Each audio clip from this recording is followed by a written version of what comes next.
I will go over a little bit from last time as a refresher and, a little bit of an intro for those of you who maybe weren't here last time. But today we're really going to go over some strategies. So Keith and I felt like it would be nice to not kind of leave it hanging with, here are some challenges your child might have, but then not follow it up with here's some things that you can do to help. So that's what tonight is for.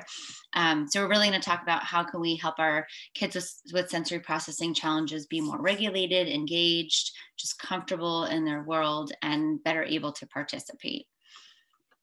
I'll skip that since Keith just did that. So just a reminder of our framework here. Oftentimes as parents, as professionals, our main concern is this top part of this triangle here, the joy, that our kids are joyful in life, that they have great relationships, they follow great routines, they engage in their roles, communicate, they have some socialization, and some social engagement that's meaningful to them, and emotion regulation, right? Those are some of the things that, at least at our practice, are the main areas that we get calls about. If there are some challenges in daily life, it's up here. It's pretty rare that we get a call about sensory processing differences, right? And that's usually what we find, is the underlying reason for some of the challenges up in the top. So that from a sensory motor perspective, we're thinking about how do these sort of hidden things in our life called senses support all of these higher developmental processes that we see functioning every day in our child. So here's our quick review of what it means when we're talking about sensory processing differences. There's several areas. This is the one that most people think of. And usually if you were to say, search something about sensory processing, this is the main one that would come up, which is sensory overresponsive, or sensory sensitivity, or hypersensitivity, or, the need for desensitization. Like, these are some terms that come up. But essentially this means that a child or an individual, we all can do this at all ages, is responding more than you would expect to sensory experience. So they experience a sensory activity, or something within their body. They feel something within their body, and their response is more than you would expect to that. So and for longer, right? So I think some of this classically looks like a sound sensitivity, right, where we see our kids covering our ears or startling to something, and the overall state of being for individuals with sensory overresponsivity is very, very anxious, right? So we can be very shy because we're worried about what might happen in our environment, and quiet and kind of shut down, or we can be very controlling, right? And we want to control everything around us so that we're for sure that whatever comes our way will be comfortable for us and safe. On the flip side, we have sensory underresponsive, right? So sensory underresponsivity is when we don't respond either at all or not enough. So then they don't respond in a way that you would expect on the opposite end. So they either don't recognize that there's a sensory opportunity or an opportunity for engagement, or they are not reading information from their body in a way that allows them to alert and be attentive. So some of our words that we hear that describe in daily life our kids with sensory underresponsivity are inattentive, unmotivated, in their own world, and really slow, right? So these are our kids where we're like, hurry up, hurry up. They're always like a couple steps behind the rest of the group. A classic sensory underresponsive presentation would be that everybody else is either shifting to the next activity or alerting to something in the environment, and this person has not, changed what they're doing. They're still involved in this. They haven't registered that something's happening. So that's the first part of sensory processing is registering that something happened either in the environment or within ourselves. And the second part is sensory discrimination, which is when we make sense of this, right? So it's more about the qualities of each area of sensation. So qualities of touch, of movement, of our body's position, sights, sounds, tastes. So this is about the duration at which we experience it, the intensity, the frequency, the timing, the pace, and where, right? Where did it come from? So very often it's confusion. We see a child who's really kind of state of confusion is where they live, where why is this not working the way that I thought it was going to work? And how am I supposed to do what you're asking me to do? And just, there's just a mismatch between their participation and what's expected in the environment. And these two areas are the areas that we can actually see happening. So the other two are more kind of these hidden sensory processes that are happening. What we see on the outside a lot are these two areas: dyspraxia, or difficulty with motor planning, and postural challenges. So our motor planning kids they're either difficult having ideas, following directions, coming up with plans, coming up with a goal-directed activity, executing multiple steps. And the biggie here is typically adapting. So if something doesn't quite go as expected, we can adapt and change our plan. So a lot of these guys are pretty scattered, disorganized, kind of start something over here, not really finish, start something over there, not really finish, or really difficult, have a lot of difficulty starting an activity. Our posture guys are kids who are generally more weak and fatigued compared to their peers. So they have a decreased ability to maintain this strong core base of support, which leads to challenges with doing things for a longer period of time, right? So endurance, and that they're just generally tired. So we see a lot of irritability here. And if you just think about maybe even right now, after a long day, when you're really tired and you're given a task, and that's usually what our kids with postural difficulties kind of present with, is like this kind of feeling of like, it's just going to be too much. Okay, so that's what we went over last time in detail to fill the whole time, so an hour. And I know that was recorded. So if you missed any of that and one of those is like, wow, I want more information on that, then I believe Keith has the recording still. So what we're really going to talk about tonight is, what do we do about it, right? So if you came last time and you've identified an area or areas, it's very common to have multiple areas within one individual. And now we want to know, what do we do about this, right? So the purpose of tonight is to give you some things that you can try. It's definitely a good idea if any of these have, triggered idea for you that this might be impacting your child, to reach out to an occupational therapist, and just to be sure that therapist is trained in sensory processing. So I mentioned this last time, but it is an additional training and an additional certification that we have to get as occupational therapists. So it's an important part to know when you're reaching out to somebody, is to ask. You can ask that question: do you have certification in this? But the idea is, if you're kind of on the fence and you're like, this could be impacting them, I'm not really sure, then, try some of the things that are in the area that you feel like is impacting your child. And if it works, then you're onto something, right? And you can get some more support. Or if you're already working with a therapist and these areas have been identified for you, then these are some things that you can do at home. Okay, so the first thing I like to point out is to know the best thing we can do is know where it's coming from, right? So we see a behavior and we want to know, like, why is this happening, right? As a parent, why is this happening? And most importantly, that we address it at its foundation, right? So when we see an action or behavior from our child, we need to know that there's this cycle that's happening. There's a sensory experience that we all have, whether we process it correctly or incorrectly, we still experience that sensation, which immediately gives us an emotional response. And that emotional response is what we act on, right? We act on that feeling that we get from the sensation. And when we consistently act the same way based on a sensation, that can become our temperament or our mood, right? So a lot of our kids who say, example for sensory overresponsive, tend to be anxious all the time, not only when there's a heightened sensory experience, but they're so used to being triggered by this sensation and emotion that they sort of live there for long enough that it becomes their general mood. So when we see a difference in either a specific behavior or just a general way of being that's not functional for your child, we can think about this cycle and see if this is part of it. And what that does is help us understand how to address it, right? So if it is caused by some sort of a sensory experience, then we can see that underlying piece and address it there.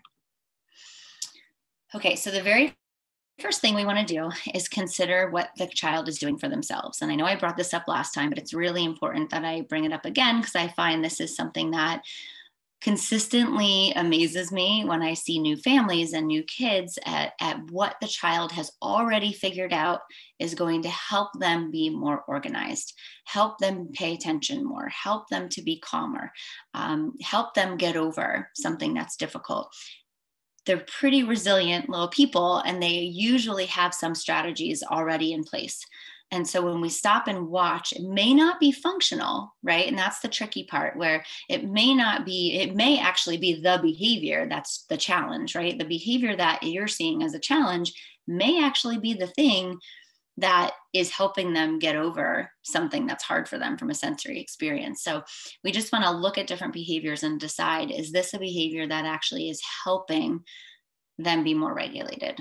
Right. So this happens a lot when we see kids that are shifting around in their seat a lot, and we're wondering like why, right? That is a very common target behavior for treatment, is to be able to sit through dinner, right? Just sit the whole time for dinner.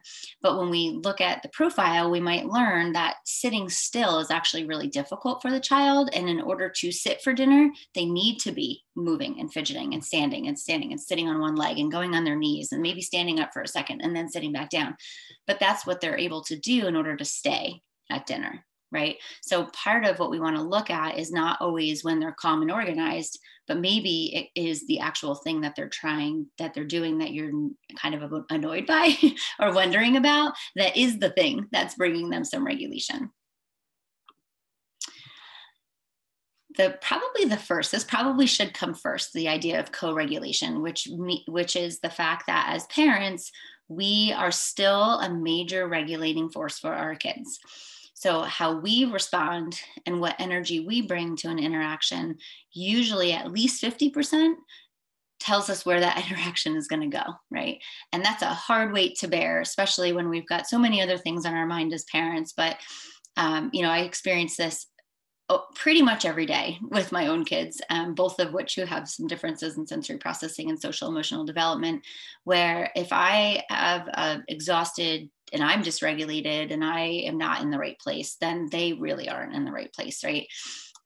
So while it's definitely not the best part to consider sometimes, because sometimes you just want to do what you need to do, it is a very important part of this. So when we're considering even where to meet them, right, what we want to do is not necessarily match.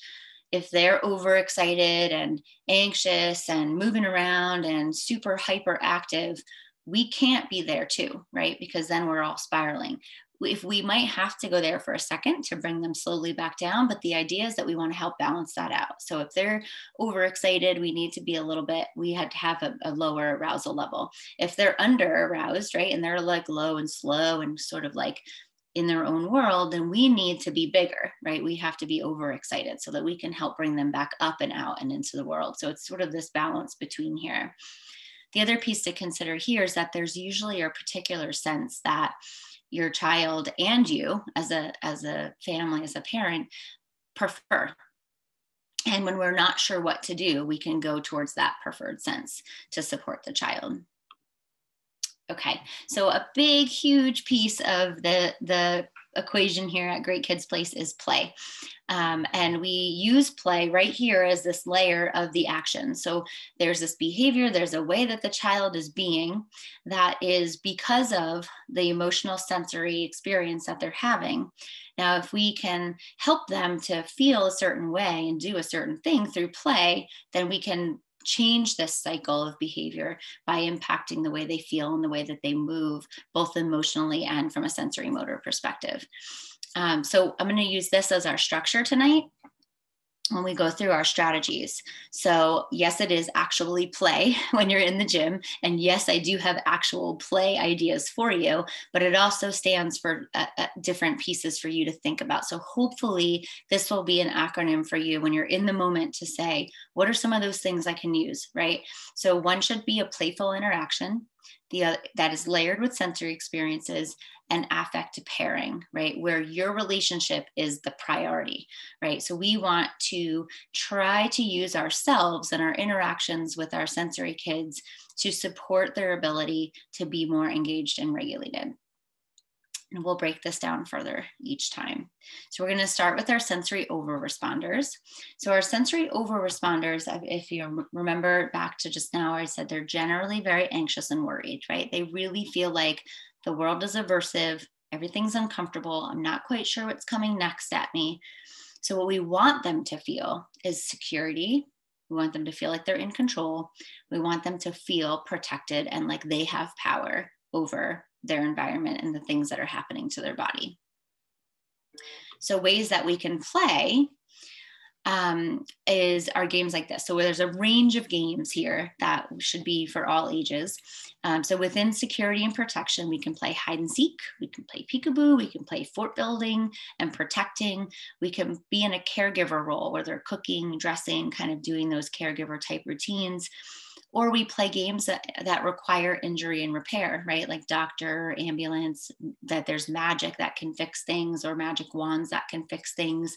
And this is a way to help our child who's over responsive, who feels very insecure about the world and what it would feel like to them, to put them back into this feeling of being protected. Right. So I'm in my fort, I'm feeling very protected. I'm caregiving with somebody else, and I'm literally playing out that something's uncomfortable and then it's repaired. I have an injury and I'm repaired.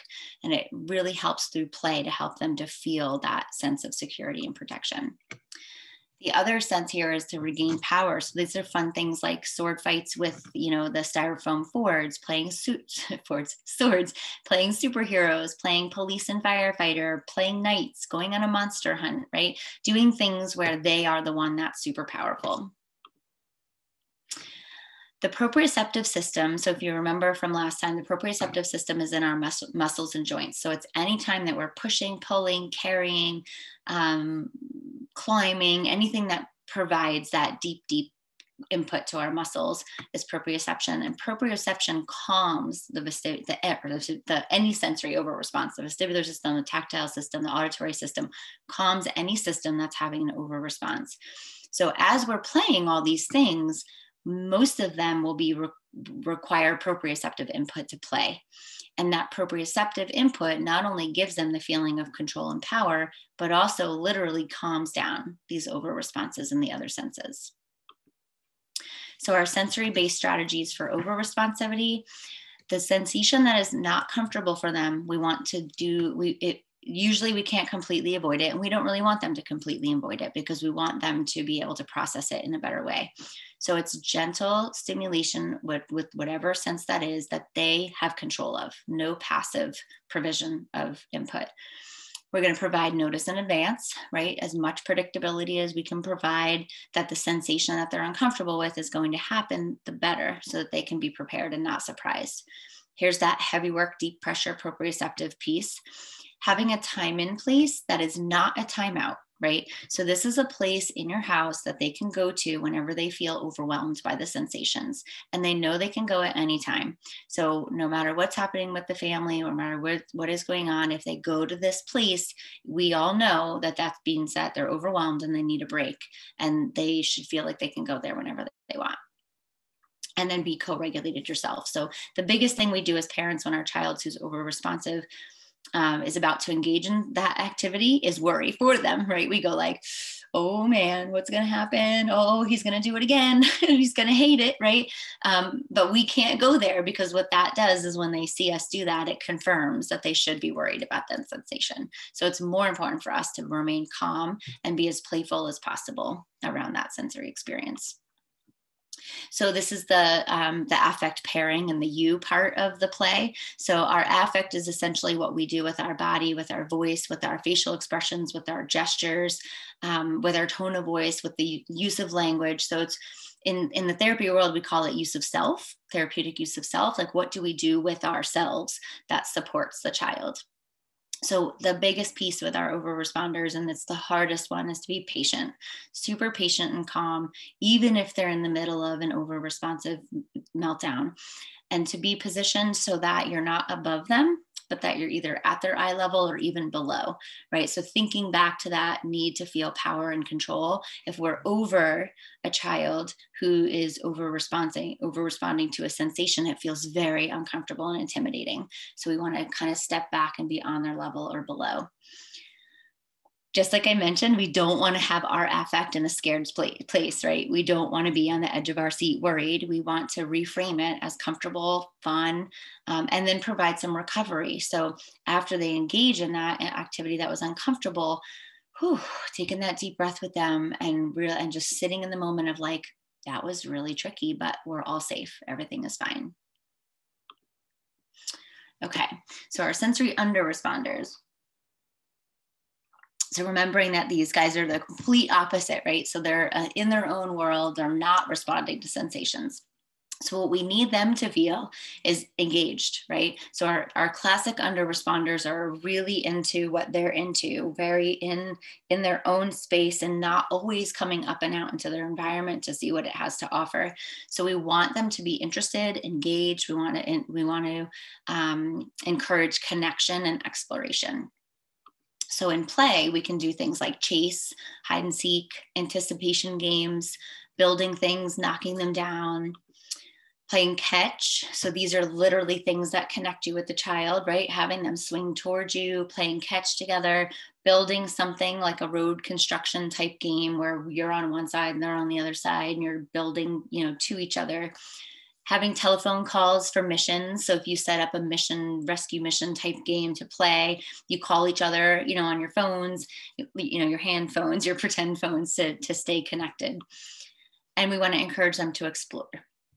So in this exploration play, it could literally be anything they're interested in: animals, treasure hunts, dinosaurs, space adventures, sea creatures, whatever they're interested in.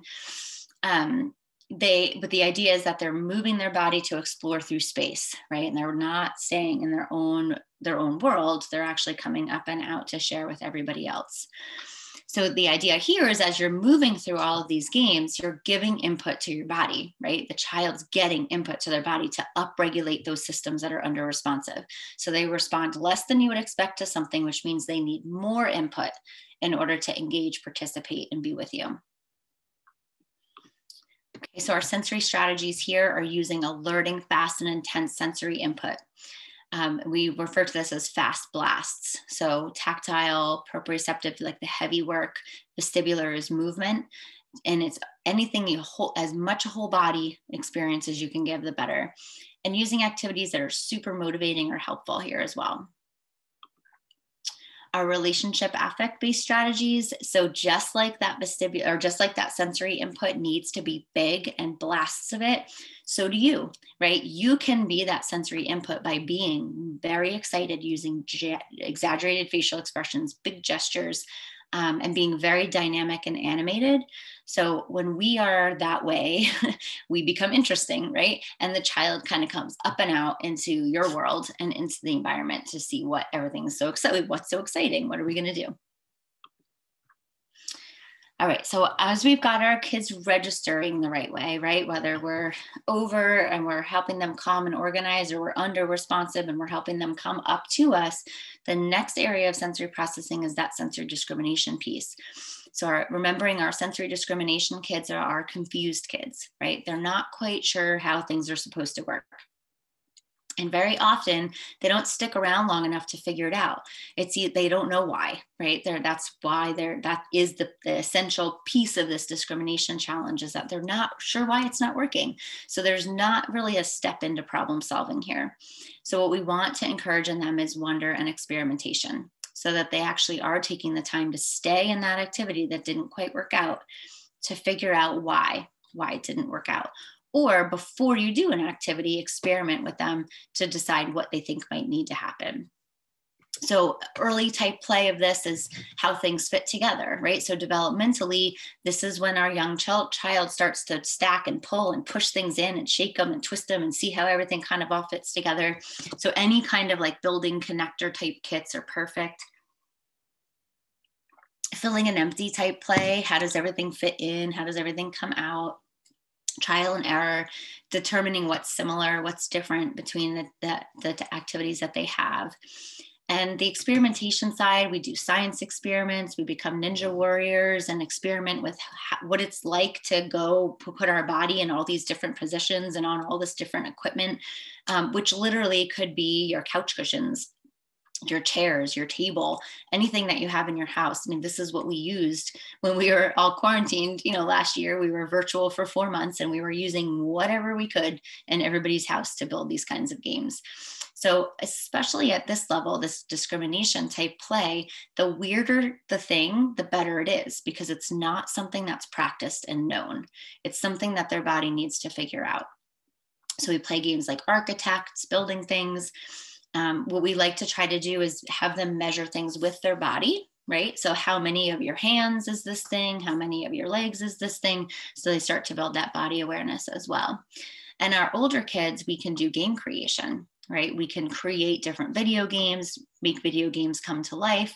And a big thing that we do here is we call level up, which is when we create an idea and activity, how do we make it a little bit harder? Right? Or a little bit easier.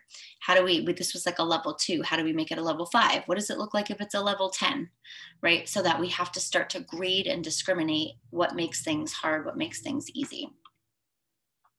So we're exploring to experiment. The more you can move in any of these activities, the better. So yes, it's good to have them kind of sit and build and experiment that way, but the more whole body that they're getting, the more experience they're reaching all the senses. So if they're moving their whole body, they've got the tactile, they've got the proprioceptive, they've got the vestibular, and all of these different systems discriminating together.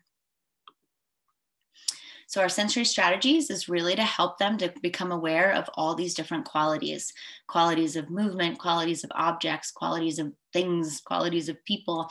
And we want to infuse these descriptions into this play, right? So we're going to use words like wobbly or sturdy or soft or hard, skinny or wide, so that we can start to think about how does our body fit into large and small and all of these different spaces that we have around us.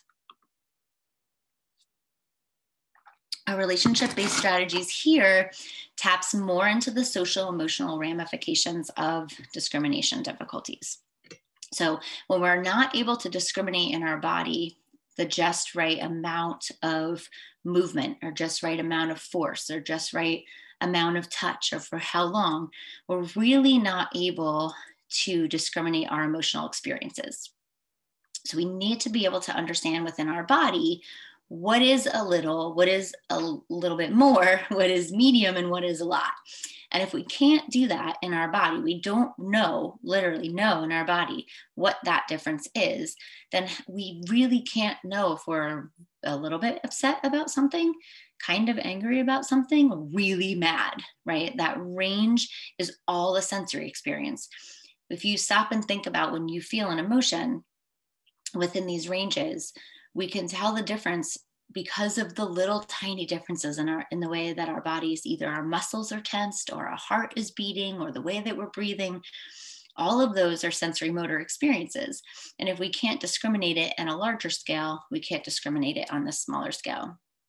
So what we want to start to do is to talk about ranges of emotional responses, just like we're talking about the differences in the feeling of all of these movements and activities.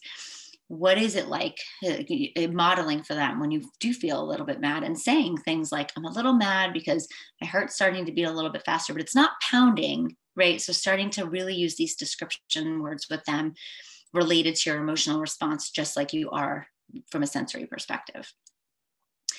What you can do to help them to discriminate the properties of things and their experiences is to first try to wonder with them what it's going to be like before they do it, right? Like, I wonder what this is going to be like. What do you think it's going to feel like? Do you think it's going to be hard? Do you think it's going to be easy? Do you think that we're going to have to try it once, or do you think we would have to try it 3 times? That kind of thing. And you can start to liken these experiences to things they've done in the past, particularly things that were very meaningful. So if you're about to do something that requires, it's a new experience, and we know that sensory discrimination is a difficulty, we want to help to have them understand like what it was like that they were successful with in the past, right? So that they can start to think about, what did I do then that I could do now to support this? and we can compare the details. So after the experiences, then you reflect again and say, was it like what you expected? Was it not what you expected? Was it like anything we've done before? Do you want to do something else like this? You know, to just try to help them to understand the similarities and differences of experiences. So our dyspraxia guys, so these are our kids that have difficulty with motor planning, you know, either coming up with an idea, coming up with a plan, adapting a plan, executing the plan, having the coordination of their body. And a lot of times they don't. A lot of times they're very unsuccessful with multi-step directions, very unsuccessful with new tasks. And so their emotional experience of this is, I can't do this, right? I can't do it. I don't know how, I don't know, or something that we say a lot, or just no, a lot of refusal. So what we want them to be able to feel is confidence and persistence, and that they can be constructive and organized in their approach.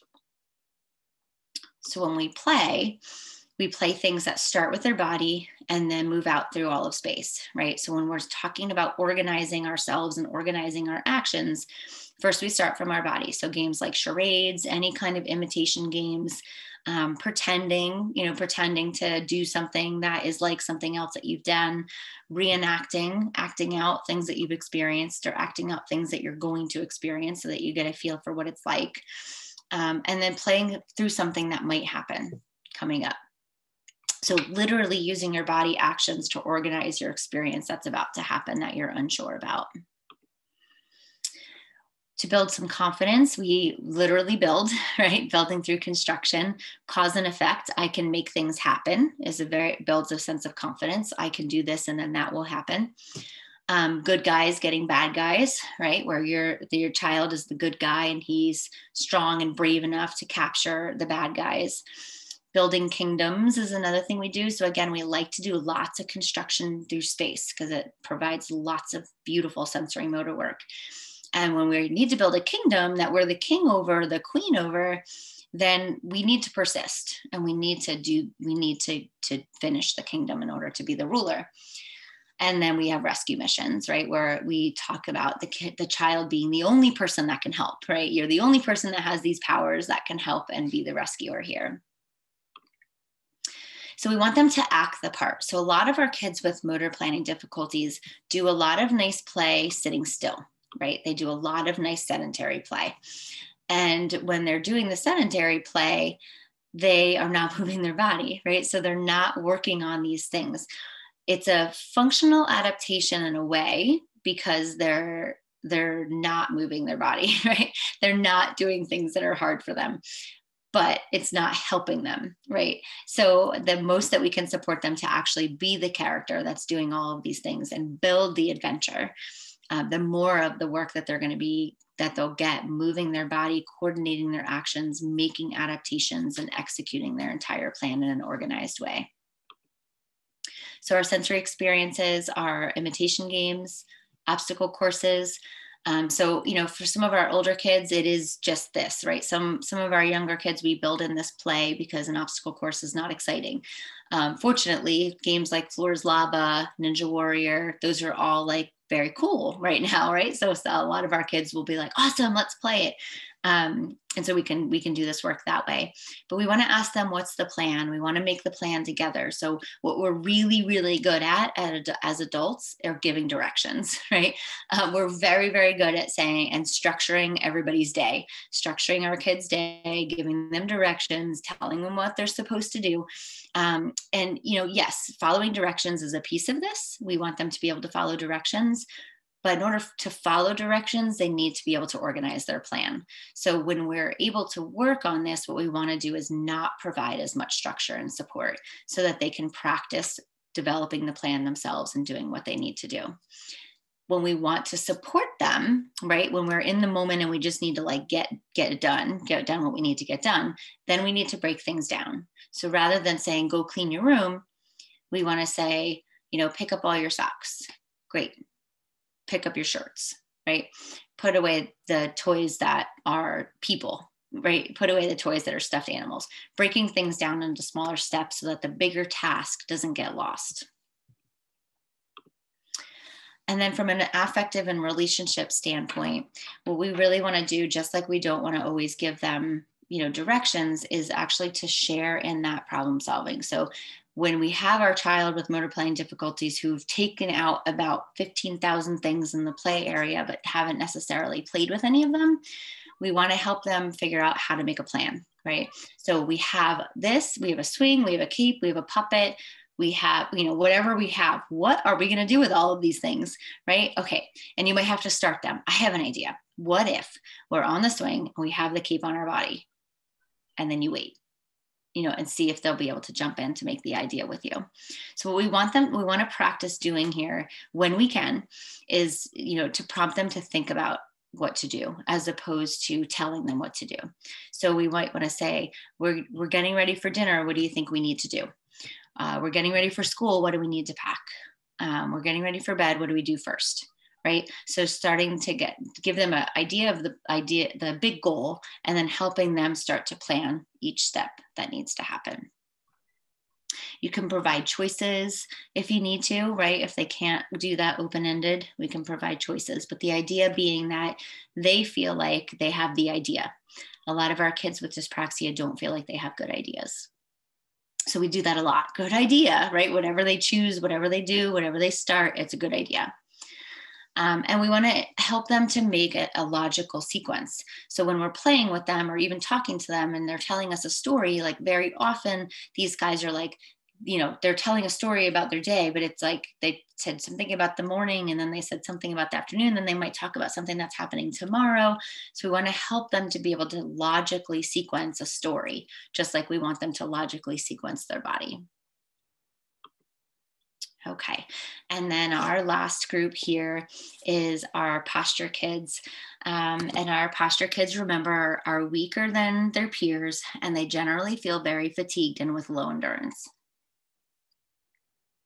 So just like the others, we want them to actually feel opposite from that, so that their actions actually simulate what they feel, what we want them to feel, not what they're currently feeling, right? So we want them to feel powerful. We want them to feel strong. We want them to feel helpful and brave.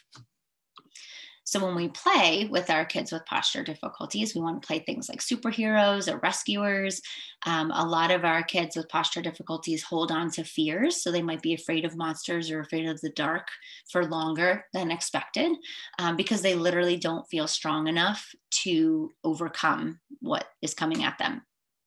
So we can do things like defeating the actual fear in the game. Helpful and strong. So this is a big one for play, but it's also a really big one just in general. So if our posture kids can be put in a helper role where they're helpful to other people, it's a huge confidence booster because they feel like they're the ones that always need to be helped.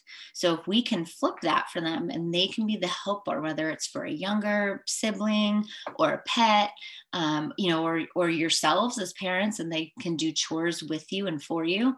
Not only does that help them feel like they are the helper and not the one that always needs to be helped, but all of the chores require work to their body. That also helps them develop their postural stability. So in play, we can do lots of building, right? So pushing, pulling, climbing, all of that proprioceptive work builds our postural stability. So building homes, building dens, playing doctor, teacher, playing chores, like getting little sets of pretend chore tasks and having them do that. So again, the idea is for them to act through these parts of feeling brave, feeling powerful, being the helper, not only in play, but also throughout the day. So our sensory strategies are twofold for posture. We either want to build the postural stability or we want to make accommodations, and you have to kind of decide what you're going to do. So if the task at hand absolutely has to happen, then, and right now, we don't want to be strengthening their core at the time. We actually want we want to help them make accommodations.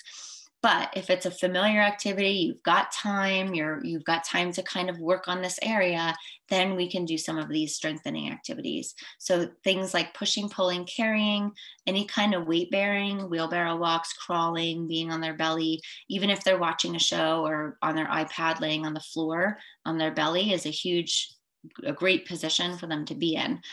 If we're making accommodations, if they're sitting, it's like the ergonomic idea of feet flat on the floor, back flat against the chair, and it's like ankles at 90 degrees and hips at 90 degrees.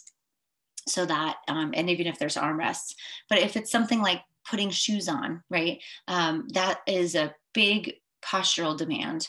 If you have postural weakness, kind of bending over and balancing your body to try to do that, have them sit on the floor, right, with their back against the wall. If they're getting dressed, it's a huge posture demand. So say, put your pants on while you're standing up. That's not going to be successful. Have them sit on the floor and put their legs in their pants and then stand up and pull them up, right? So we can make these accommodations to help them not have to challenge that posture when we need the strategy, the activity to actually happen. Our relationship strategies for posture challenges are very similar to our under-responsive strategies because they very much go hand in hand. When we see a child with sensory under-responsivity, we almost always see a weakness in posture and vice versa.